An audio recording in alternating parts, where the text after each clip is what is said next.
a todos y todas, gracias por acompañarnos una vez más en este espacio de conversación, reflexión y aprendizaje. Como siempre nos acompaña la psicóloga Alison Loaiza. Alison, ¿cómo estás el día de hoy? Hola Vero, bueno, muy feliz de estar aquí nuevamente, emocionada por el tema que vamos a hablar el día de hoy, que creo que es súper importante y va a ser de interés para muchas personas. Ok, sí es cierto, es un tema importante. Vamos a hablar de una idea que muchos damos por cierta, pero que no siempre es así y no la cuestionamos. Es la relación que tenemos con nuestro cuerpo. Para empezar ya, Ali, ¿por qué esta insatisfacción con nuestro cuerpo? ¿En qué momento empezamos a sentirnos insatisfechos con nuestro cuerpo? Claro, Vero. Bueno, me gustaría empezar hablando un poquito sobre el contexto actual en el que estamos pasando ahora. Estamos pasando por una época en la que socialmente ha vuelto la delgadez extrema. Lo vemos mucho en revistas, en cantantes. Entonces todo esto va generando distorsiones, ¿no? Estamos en un momento, digamos, de la historia, de la cultura, en el que ahorita el ideal de belleza es eso. Entonces, la delgadez extrema, digámoslo así.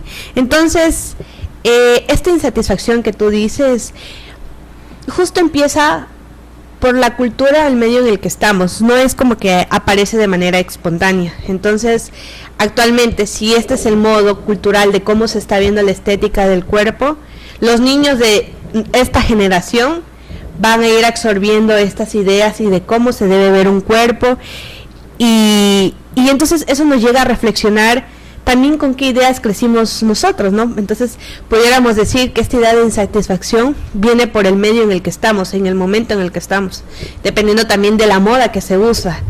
Entonces, claro, podríamos decir que esta insatisfacción viene de lo que nos dice el resto, en el momento en el que estamos y basado en los estereotipos o los ideales de belleza que en ese momento están de moda, digámoslo así. Entonces podríamos decir que desde ahí viene esta insatisfacción, y aparte porque nuestra parte más cercana también nos empieza a decir comentarios sobre nuestro cuerpo, ¿sabes?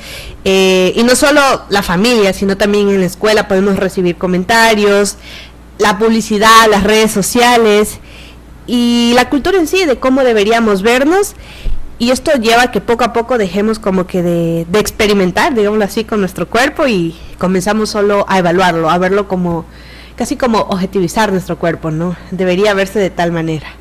Entonces, pues eso te pudiera decir, Vero, de esta pregunta de insatisfacción.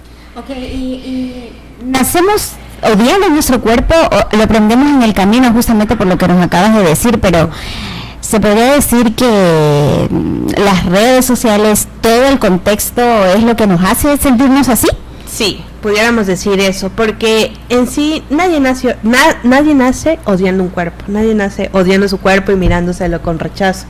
De hecho, esto es muy curioso porque digamos que sabemos que el ver nuestro cuerpo, la forma en la que nos miramos, puede desembocar o abrir paso a problemas de salud mental. Entonces, claro, pudiéramos decir que este es uno de los problemas de salud mental interesantes, porque muchos factores de esto depende de factores sociales y culturales. Entonces, digamos que podríamos decir que estas problemáticas sí dependen mucho, o sea, es muy evidente que depende mucho de la manera cultural en la que estamos o en el momento en el que estamos. Y también del ambiente en que crecemos, tal vez. Sí. Justamente, ¿tú crees que si se llegan a emitir ciertos comentarios en nuestra niñez, puede ser de que esto marque como que una relación con nuestro cuerpo ya en la adultez? Y, por ejemplo, ¿qué clases de comentarios para saber qué cosa no deberíamos decir? Claro, totalmente, sí, los comentarios en la infancia marcan, creo yo, un antes y después en los niños, porque primero los niños, por su situación cognitiva, tal vez no van a poder discernir que un comentario pueda, lo que le dicen, ¿no?, como comentarios sobre su cuerpo, pueda ser por el bien, ya digámoslo así, por positivo, para que te cuides.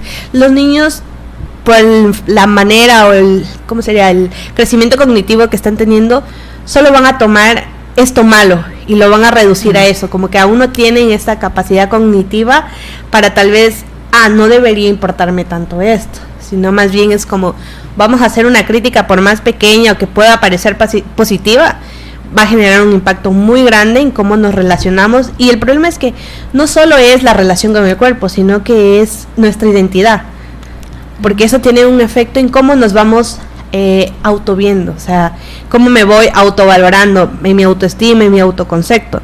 Entonces, comentarios desde que estás muy gordita, o con esa barriga nadie te va a querer, o las abuelitas que siempre tal vez desde el amor lo dicen, pero pueden venir también como que comparando a veces a los hermanos, a las hermanas, o esto de las niñas bonitas son delgadas, que claro que es importante decir que el tema de la relación con el cuerpo tiene mucho más peso en la población femenina, ¿no?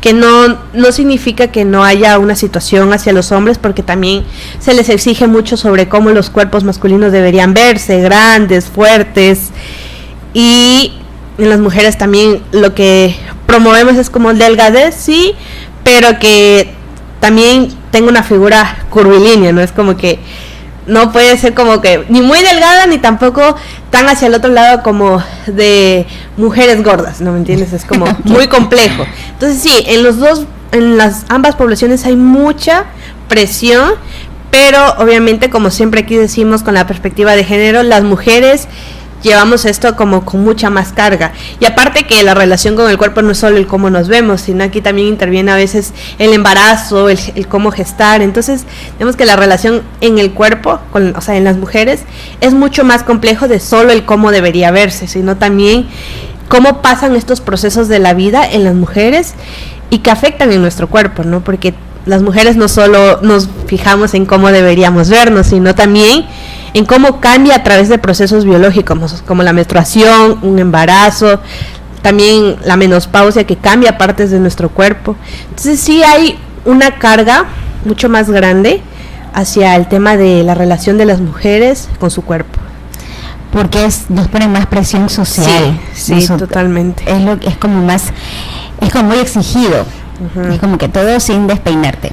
Uh-huh. Totalmente. Y sí, todos estos comentarios empiezan desde la infancia, ¿no? Desde que los niños empiezan a construir ahí su identidad, y ahora empiezan a escuchar eso del alrededor. Entonces, ¿será que mi abuelita entonces está diciéndome que mi hermana es más bonita porque es más delgada? O sea, también a veces es importante reconocer que hay comentarios que no necesariamente buscan lastimar, pero lo hacen, y por la situación cognitiva de los niños tienden a simplificar los pensamientos. O sea, es como, tal vez si solo la persona está diciéndote que tu hermana está bonita y no te está comparando a ti, pero tal vez si uno lo asocia como es niño de, está diciendo que ella es más bonita que yo por esto. Entonces, claro, ahí interfiere mucho el lenguaje que usamos con los niños y niñas.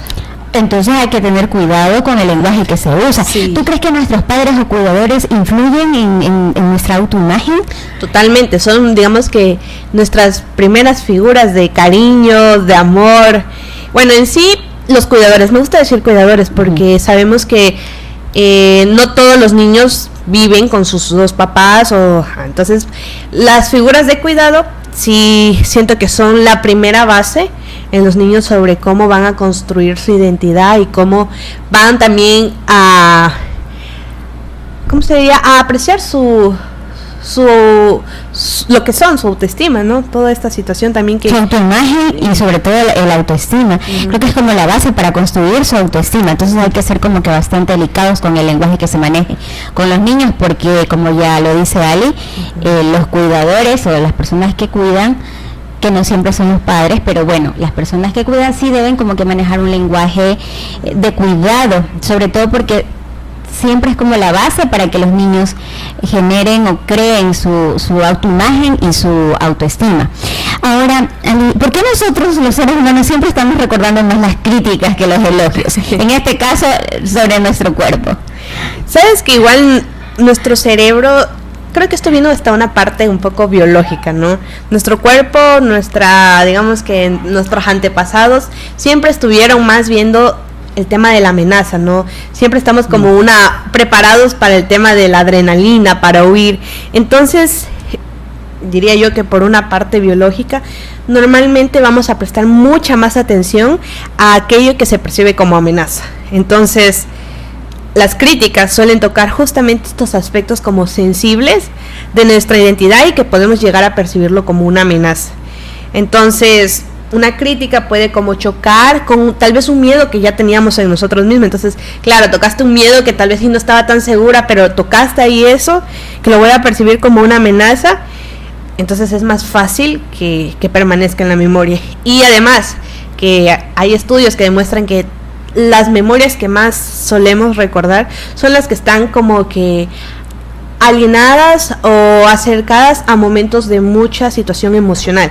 Entonces esto puede decir que podemos recordar cosas súper lindas porque en ese momento yo me sentí tan bien, hubo muchas emociones bonitas, pero a la vez también puedo recordar las cosas que me causaron muchas emociones negativas, digámoslo así.